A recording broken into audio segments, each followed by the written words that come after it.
Ce moment merveilleux que tu nous as accordé. Nous te rendons gloire, Seigneur, pour tous tes bienfaits. Nous te rendons gloire pour ton amour infini, Seigneur éternel, pour tes bontés qui se renouvellent chaque matin pour toute la création sans exception. Seigneur, nous te présentons ce moment merveilleux que tu as préparé pour nous. C'est temps de partager ta parole. Seigneur Saint-Esprit, c'est toi qui es le meilleur enseignant. Dispose notre intelligence, ouvre notre compréhension. Comme tu le dis, la révélation de ta parole est claire et elle donne de l'intelligence aux simples. Saint-Esprit, par ta parole, donne-nous de l'intelligence. À toi soit louange et gloire, maintenant et à jamais. Alléluia. Amen. Acclamons le Seigneur pendant que nous continuons. Gloire à toi, Seigneur. Tu es le Dieu Tout-Puissant. Tu es le Dieu de bonté. Alléluia. Bien-aimés, il est important, à chaque fois que nous sommes en train d'avancer à travers les nouveaux enseignements, comme le Seigneur l'avait promis, qu'au temps de la fin, il va déverser la connaissance sur la terre. Et cette connaissance va remplir la terre comme l'eau de la mer comme l'eau qui remplit le fond de mer. Et nous avons la grâce, bien-aimés, de faire partie de ceux qui sont déjà attachés ou connectés dans ces nouvelles connaissances. Ces nouvelles connaissances, bien-aimés, ne viennent pas contredire, ne viennent pas annuler, mais ça vient plus éclairer, donner plus de compréhension et surtout amener certaines corrections. Alléluia. Nous savons que le cœur humain est tortueux par-dessus tout. Il est arrivé que surtout nous dans les églises de réveil, il y a des pratiques où il y a certaines choses qui sont faites selon l'émotion de l'homme de Dieu, selon l'émotion de celui qui est devant, mais qui en réalité ne cadre pas avec le cœur ou la volonté de Dieu. Alléluia. Bien-aimés, le Seigneur nous a appris en nous disant ceci: Dieu n'est pas une arme. Tout comme il nous a dit, la prière aussi n'est pas une arme. La prière est donnée à tout le monde, mais l'exaucement est donné comme grâce à ceux qui sont nés de nouveau. La prière est donnée à tout le monde, mais l'exaucement est plus assuré à tous ceux qui sont nés de nouveau. Il nous a dit que la prière n'est pas un ministère. Que quelqu'un peut dire que j'ai le ministère de la prière. Et la prière n'est pas un ministère. Lorsque nous prions, nous ne rendons pas ministère.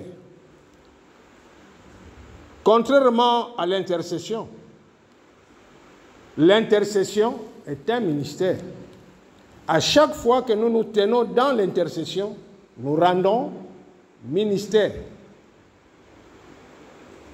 Bien-aimés, par rapport à la prière, nous pouvons prier par rapport à n'importe quel sujet. Mariage, travail, enfants, santé, voyage, protection. Nous pouvons prier, présenter à Dieu n'importe quel sujet qui nous tient à cœur. Alléluia. Tu as mal aux pieds, tu peux te tenir dans la prière. Tu cherches du travail, tu peux te tenir dans la prière. Tu espères le mariage, tu peux te tenir dans la prière. Alléluia. La prière est un moyen de recommander à Dieu tout ce que nous faisons. Un moyen d'impliquer Dieu dans nos activités et dans tout ce qui nous arrive. Alléluia. Et aussi, la prière est un moyen pour nous de reconnaître que le Seigneur est le centre d'intérêt dans notre vie. Alléluia. Nous, en tant qu'enfants de Dieu, nous nous basons uniquement, nous nous dépendons uniquement de lui. C'est la raison pour laquelle que nous pouvons prier dans n'importe quelle situation. Alléluia. Et bien aimé, à travers la prière, nous tissons, nous bâtissons une relation forte, une relation d'intimité avec Dieu. Voici ces quelques rôles de la prière dans la vie d'un enfant de Dieu. Mais nous devons réaliser, bien aimés, dans les nouvelles connaissances où nous sommes entrés, le Seigneur est en train de nous montrer que la prière n'est pas pour nous une arme ou une solution magique face à des situations compliquées ou des défis que nous pouvons avoir. Alléluia. Plus nous allons avancer, plus nous allons comprendre ce que le Seigneur est en train de nous faire comprendre. Alléluia. En parlant de l'intercession, à l'opposé de la prière, nous ne devons pas intercéder pour n'importe quel sujet. De la même façon qu'on ne doit pas jeûner pour n'importe quoi. Le jeûne est une forme d'intercession. Nous ne pouvons pas intercéder pour n'importe quel sujet. Tout comme nous ne pouvons pas jeûner pour n'importe quel sujet. Si nous nous rappelons par rapport à l'enseignement sur le jeûne, bien, mais cela est très important pour nous. Combien de fois dans nos programmes qu'on a programmé par mois, et peut-être il y a une fois ou deux fois de jeûne, et à travers le jeûne, on présente un sujet, un temps après, on revient sur ce même sujet. Mais à travers la nouvelle connaissance, le Seigneur nous a montré que une fois que tu as jeûné et prié pour un sujet donné, tu ne dois plus jamais jeûner pour ce même sujet. Si tu veux invoquer ce sujet, ce sera sous forme d'action de grâce. Tu as jeûné pour un sujet donné. Tu as pris ton temps cette journée-là, peut-être un jour, peut-être 2 jours ou 3 jours par rapport à certains sujets. Après que tu auras fini ton temps de jeûne par rapport au sujet que tu as présenté, tu ne dois plus jamais présenter ce sujet dans la prière sous forme de jeûne. En le faisant, tu annules tout ce que tu avais fait avant et tout ce que Dieu avait commencé par rapport à ce que tu avais présenté. Je ne sais pas si on se comprend. Mais l'ignorance nous a amenés dans nos programmes dans l'Église. On a tel jeûne aujourd'hui, le mois prochain ou l'année prochaine, on reprend le même programme, on reprend le même sujet de prière qu'on avait fait par rapport à telle ou telle situation.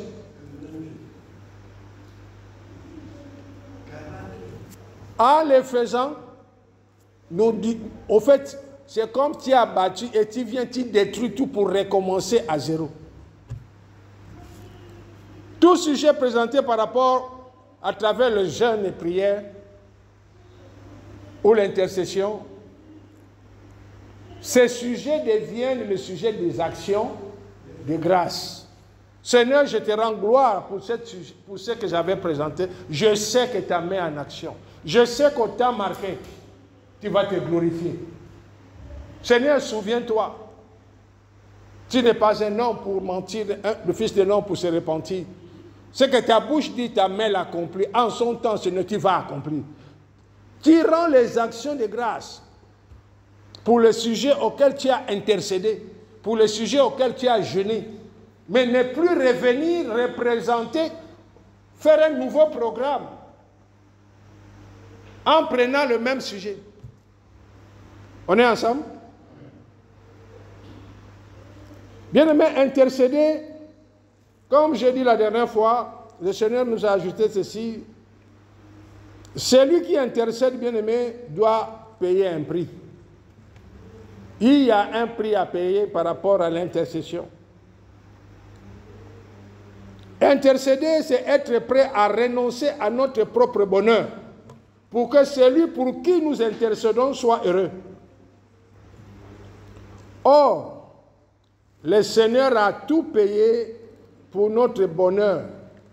L'Éternel a tout payé pour que nous soyons heureux. Alors, si nous voulons qu'une personne soit heureuse, soyons prêts à payer pour nos vies. Aux yeux de Dieu, notre vie a de la valeur. Chaque vie donnée a de la valeur. Alléluia.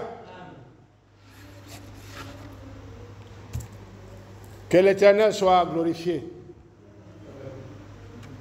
Chaque fois que nous intercédons, nous devons être prêts à donner nos vies en échange. Le Seigneur est en train de nous montrer l'impact et l'importance de l'intercession. Combien de fois dans nos églises on a confondu prière et intercession? Pratiquement dans toutes les églises. Je suis dans un groupe de prière. Le département d'intercession et de prière. On prend tel sujet, des fois on dit on prie, des fois on dit on intercède. Donc pour nous, c'est devenu intercession et prière comme si c'était la même chose. Bien aimé, les nouvelles connaissances sont en train de démontrer la différence qu'il y a entre prier et intercéder. Tu peux prier sans porter le sujet à cœur, mais tu ne peux pas intercéder sans que tu aies porté ce sujet dans ton cœur. La dernière fois, il nous a dit quoi? Quand on fait une prière d'ensemble dans l'église, il y a ceux qui le font de tout leur cœur, il y a ceux qui le font parce qu'on a donné un sujet, intellectuellement, ils libèrent les paroles, ils se réfèrent à la parole de Dieu. Dieu nous exauce parce qu'on s'est référé à sa parole. Et rappelons-nous de ce qu'il nous a dit. Dieu nous exauce parce que nous portons en nous Christ qui est la parole de Dieu. Et quand tu te tiens, Seigneur, il est écrit. Il ne t'exauce pas parce que tu es saint, il t'exauce parce que par rapport à ce qui est écrit, ce que sa bouche avait dit par rapport à la situation. On est ensemble? Nous devons réaliser, bien aimés, nous pouvons intercéder pour une personne, mais non pour une situation. Sauf si cette situation touche une nation, au moins une nation tout entière. Combien de fois nous nous sommes tenus, oh tel frère est malade, telle sœur est malade, telle situation, nous allons intercéder pour lui. Vous voyez l'ignorance dans les langages, l'abus dans les langages.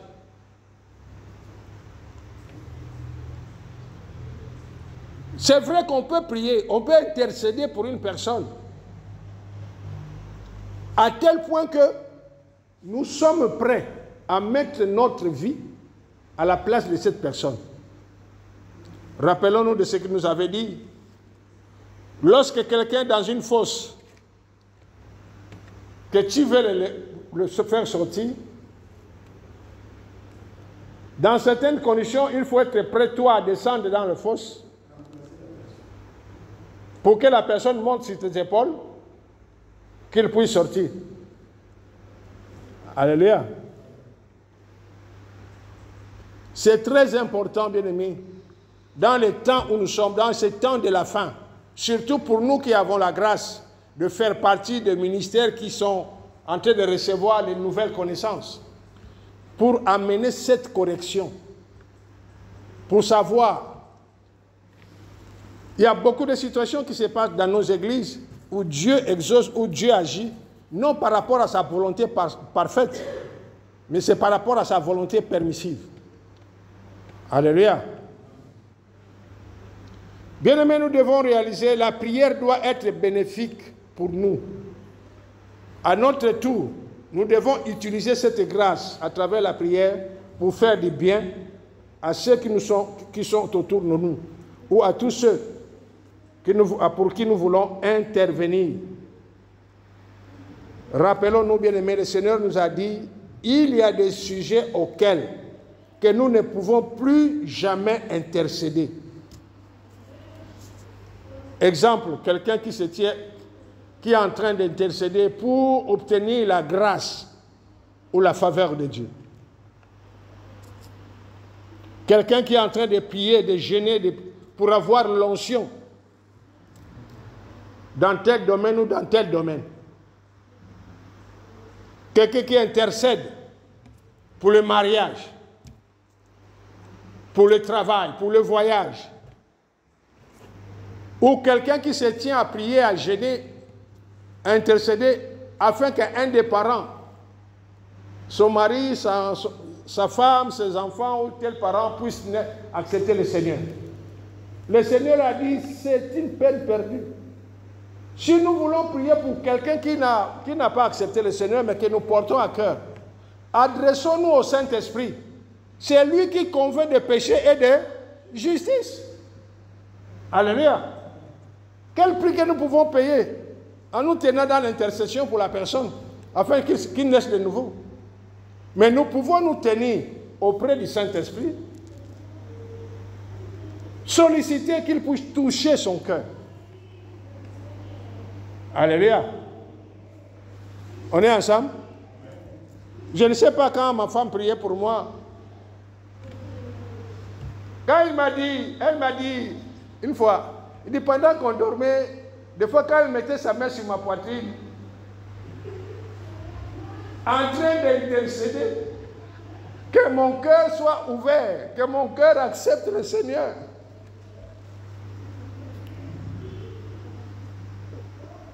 Nous ne pouvons pas intercéder pour qu'une personne naisse de nouveau. Nous devons prier auprès du Seigneur Saint-Esprit en présentant cette personne, afin que le Seigneur Saint-Esprit, lui qui convainc de péché et de justice, puisse intervenir dans la vie de la personne. Alléluia. On est ensemble?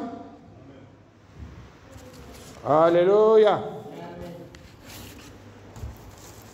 Cela est très important, bien-aimés, de comprendre ces choses. Au-delà des prières, de l'intercession, j'ai présenté une situation par rapport à ce qu'on parlait avec le patriarche.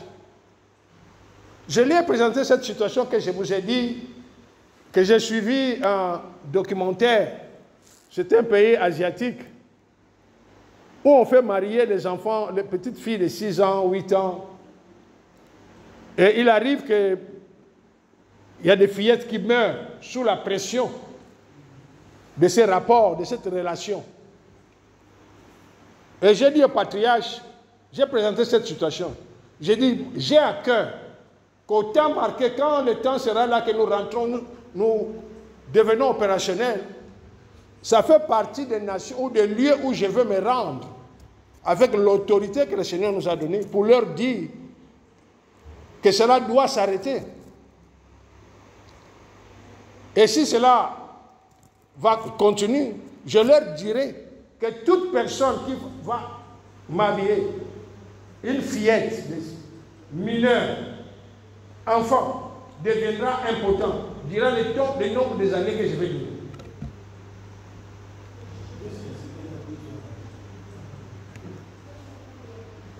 Et j'ai présenté, le patriarche me dit, nous a répondu, il dit, là ce n'est ni une prière, ni une intercession. Il dit, là, c'est l'application de l'autorité que Dieu nous a donnée. Nous devons faire cette différence. Il y a des situations où nous devons intervenir non sous forme de prière, non sous forme d'intercession, mais sous forme d'instruire, de donner, de nous imposer selon l'autorité qu'il nous a donnée. Rappelons-nous qu'il nous a donné l'autorité et le pouvoir qui est au-dessus de toute autorité qui existe. Vous vous rappelez de cette histoire, de cette situation qu'on vous a raconté. Une fois, j'étais dans la chambre, assis. Brusquement, je me suis retrouvé comme dans un grand stade où vous voyez, là on fait les matchs de catch, des trucs comme ça. Comme un ring. J'étais conscient. Je n'ai pas dit que je dormais, j'étais assis et puis je me suis retrouvé là-bas. J'ai compris que c'est le Seigneur Saint-Esprit qui m'a amené. Arrivé, je vois les gens en train de se battre. Celui qui gagne coupe la tête de l'autre. Et puis, il va donner la tête là à son manager ou quoi. Et en ce moment-là, le Saint-Esprit me parle, il dit, regarde, la plupart des grandes autorités de ce monde, ce sont eux qui organisent ce genre de combat. C'est une réalité qui existait. Il dit, la plupart des personnes qui se battent, ce sont soit des prisonniers, des condamnés à mort, soit des personnes les gens qui voyagent là, qui disparaissent à la route. Les gens qui sont enlevés partout, ce sont eux, des combattants. Et le Seigneur m'a dit, dis-leur. Le lendemain, il a envoyé Ézéchiel avec un message. Ézéchiel est parti voir toutes ces autorités-là, dit, vous devez arrêter cela. Et à mon tour, je les ai tous parlé. J'ai dit à partir de maintenant, si vous recommencez, les jours qu'il y aura encore ce genre de compétition cruelle, je vais montrer dans toutes les télévisions du monde ce que vous avez fait durant les 3 ans passés. Bien-aimés, je vous rappelle que Dieu nous a donné le pouvoir, que nous pouvons faire passer les images dans n'importe quelle télé sans besoin de système. Amen. Et ces hautes autorités connaissent le pouvoir que nous avons. Quand je les ai dit, je vous dis, ce sont des grandes autorités de ce monde, la plupart, qui organisaient ces genres de compétitions, où les gens se tuaient, comme des gladiateurs à l'époque. Je les ai dit, ça s'arrête maintenant. Si, une fois recommencé, ce qui s'est passé il y a 3 ans, ça va passer dans toutes les chaînes, ça va passer dans tous les systèmes Internet. On n'a pas besoin de système qu'on fera comment pour que ça passe à YouTube, que ça passe dans telle télévision. On n'a pas besoin de système. Une instruction qui est donnée, bien aimé, ce que nous voyons sur le plan physique n'est que le reflet de ce qui existe déjà. Dans le plan céleste, il y a toute une organisation, comme un système de communication. Il y a des départements qui s'occupent de l'audiovisuel au ciel. Et le Seigneur nous a montré, nous avons la capacité de faire passer dans toute télévision que nous voulons que tel événement ou telle situation passe. Ils verront seulement que leur programme est coupé. Et les images qui commencent à passer, ne connaissant pas quelle est la source. On est ensemble? Cela, bien aimé, est très important. De commencer à prendre conscience de cela. Et le Seigneur nous a parlé d'un autre point. sur les armes spirituelles. Alléluia.